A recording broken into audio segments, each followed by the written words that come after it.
You want to take your game to the next level, you want to be a world champion, take the fighter training stack. Victor Conte's fighter training stack has brought me to the next level. Everything that I take on a daily basis. The fighter training stack is the best thing out right now. Devin Haney, I'm Snack Strong. Get it now, right now. Have you guys started the negotiations for the Caleb Plant fight? Just talking now to Luis DeCubas. Got a conversation this week to be had, getting the numbers from DAZN. I'm sure he's going to do the same from Fox. We're open to all ideas. You know, ultimately, that fight should be happening. Caleb Plant is a great fighter, great champion. He's going to get a great payday, but he's also going to get the chance to create an unbelievable legacy for himself. So I guess he wants to fight. We know Canelo does. He's mentioned it many times. We'll sit down with Louis DeCubas or Al Heyman or PBC and say, what's the best opportunities for the fighters? Look at the numbers. Hopefully everyone agrees it's the right fight for September. He mentioned $10 million to pay him to go into the fight. A lot of banter on Twitter saying like, whoa, he's already pricing himself out. Is he pricing himself out by saying that? I mean, it all depends on the numbers coming from the broadcasters and the gates. And, you know, one thing about Caleb Plant is he is a world champion and it's an undisputed fight. So, of course, he's going to want a lot of money to fight Canelo Alvarez. What that number is, we'll have to look at the numbers coming in from the broadcasters and other revenue streams, speak to Canelo Alvarez and make sure he's happy. You know, my job is to make sure this is done in the right way for Canelo Alvarez. But we should all, you know, we lost one undisputed fight. We shouldn't lose this one. I mean, this is a natural fight to make. What, I guess, how likely is this? Like, your gut feeling, like, what can't happen in order for this fight not to happen? I mean, there's no politics. There's no network. Like, he can't fight on there. Okay. I don't know That's Caleb's. a big hurdle, well, I don't know Caleb's well, position. I don't think they're gonna. Well, maybe they will. Maybe well, they will, look, if they, because it's a big fight. I guess if they. And it's his dream, you know. Yeah. He wants to be undisputed. Yeah, Also. but if they say it must happen on Fox and the deal's not right for Canelo, does it happen? I don't know. If, you know, we're not going to say it must happen on DAZN. Yeah. To go ahead. So we're open to all ideas. What we do have is a lot of money from DAZN to make this fight, because they've done the Callum Smith unification, the Billy Joe Saunders unification, and they'd like to do the undisputed fight as well. Their subs are through the roof at the moment from those run of fights. So obviously they want to be very aggressive in the numbers and try and make it happen. So both guys are in a great position. You know, they've got two big powerhouses that want this fight. It generates a lot of money. Good, let them go and earn the money they deserve. What happens? I think Canelo's unbeatable. You know, I don't see anybody at 168 beating him. He may not get beat at 175, like, you know, cruiserweight. I don't know, but you know, I just think that he's, you know, the ability is one thing, but the frame of mind is something different. Like, in his head, he is completely unbeatable. Unbeatable. It's not an arrogance. It's a little bit of arrogance, in, you know, and belief in his ability. But the mindset is unbelievable. I've never met, very similar to AJ in like the preparation, the constant drive to improve, to succeed, but it just comes down to a love of boxing.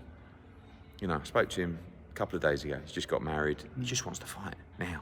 You know, he's on his honeymoon, but he just wants to fight. And when you've got someone that's achieved all that he's achieved, that's got all the money he's got, but he still wants it so bad, that's very special people. He's a great champion, and I think he's unbeatable at 168. Has he mentioned anything to you about fighting Floyd again? Because I've heard little things that, no. you know, My experience with Canelo Alvarez is he will fight absolutely anyone. But he will give me the instruction of what he wants to do. You know, and previously that was, I want to do the Callum Smith fight. Then he told me, I want to do Billy Joe Saunders or Caleb Plant. We made the Billy Joe Saunders fight. Now he's told me, go and make Caleb Plant. So we've all delivered everything so far. Hopefully we can get this one done as well. He's going to start calling you Eduardo. Eduardo. Yeah, so, Lalo. his English is better than, you know, is better than mine, Canelo. So people are loving that about him, by the way. They are. And so I think, implore him to keep speaking yeah, English. because I think when you're around, like I speak tiny Spanish. Let's hear it, bro. But no. Me llamo Eduardo. but it's like when you're around people all the time, like now, when someone from their team is talking to me and it might be being translated, I'm understanding what they're saying just Picking because, up, yeah, like, little, that's every how third he's word or learned. something, That's how yeah. he's learned, which is incredible. You think how fluent he is in English. He's not had any lessons. He's just learned that from being around people. But because now our team is obviously English speaking, he's speaking more. So when he's having a conversation with me, he's doing it in English. Whereas if he was speaking to, I don't know, Oscar or Robert Diaz, of course it would be in Spanish. Yeah. But people are picking that up in the content. And it just, I mean, the Andrade stuff, which was, you know, like a little bit hairy at the time. It's just gone. It's gone viral, hasn't it? And people are saying, "Wow, this guy. Not only is he a great fighter, he's cool, and he is. He's probably one of the coolest blokes I've ever met, to be honest with you. But if you can see that, then the popularity just keeps on going. Like, he doesn't realise how big he is. I mean, forget America and Mexico. He's the biggest star out there. In the UK, this guy. I mean, you know, if we brought him to the UK, they would be queuing round London to see this guy. Yeah, he's popular over there. Massive. Because we just did a big documentary with him on the BBC, which is the national broadcaster, before his last fight. Obviously, we're pushing him across our platform, and we're the biggest in the UK. He's a superstar in the UK. So. You mentioned Andrade, and I just have to bring up it. Is he ever going to get a chance to fight against him? I don't know. I mean, I think like that when you look at... what did that do for him? I mean, I think, like, the chance for Andrade was when Canelo was middleweight and he wanted the belts. Now, we know he moved up to super middleweight, etc.